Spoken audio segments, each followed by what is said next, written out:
সরকার বিরোধী বিক্ষোভে উত্তাল ইরান। রাজধানী তেহরান সহ বিভিন্ন জায়গায় রাষ্ট্রীয় স্থাপনায় আগুন দিয়েছে বিক্ষোভকারীরা। সংঘর্ষ হয়েছে কয়েক জায়গায়। পুলিশের টিয়ার শেলে আহত হয়েছেন বেশ কয়েকজন। দেশ জুড়ে বন্ধ করে দেওয়া হয়েছে ইন্টারনেট সংযোগ।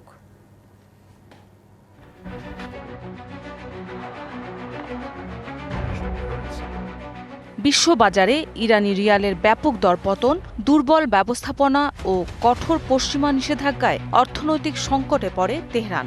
প্রতিবাদে গেল মাসে তেহরানের গ্র্যান্ড বাজারের ব্যবসায়ীরা বিক্ষোভের ডাক দেন। এখন তা রূপ নিয়েছে সরকার বিরোধী বিক্ষোভে। আসছে সহিংসতার খবরও। ইরান জুড়ে টানা বিক্ষোভে চাপের মুখে খামেনি প্রশাসন। সর্বোচ্চ ধর্মীয় নেতা আয়াতুল্লাহ আলী খামেনির পদত্যাগও দাবি করেছেন বিক্ষোভকারীরা।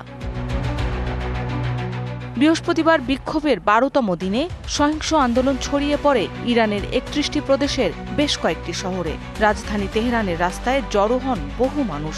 বিক্ষোভের পাশাপাশি আগুন দেয়া হয় বিভিন্ন সরকারি ভবনে। কাস্পিয়ান সাগরের তীরবর্তী শহর তোনেকাবনে বিক্ষোভকারীদের ছত্রভঙ্গ করতে আইনশৃঙ্খলা রক্ষাকারী বাহিনী টিয়ারশেল নিক্ষেপ করলে আহত হয় অনেকে।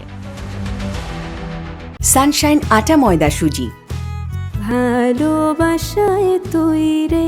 পরিস্থিতি সামলাতে ইরান জুড়ে বন্ধ করে দেয়া হয় ইন্টারনেট সেবা।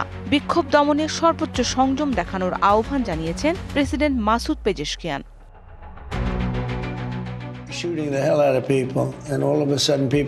ইরানে চলমান বিক্ষোভের মধ্যে আবারও কঠোর হুঁশিয়ারি দিয়েছেন যুক্তরাষ্ট্রের প্রেসিডেন্ট ডোনাল্ড ট্রাম্প। বলেন, বিক্ষোভকারীদের হত্যা করা হলে তেহরানকে ভয়াবহ পরিণতি ভোগ করতে হবে। চলমান বিক্ষোভে নিরাপত্তা বাহিনীর সদস্যসহ বেশ কয়েকজন হতাহত হয়েছেন।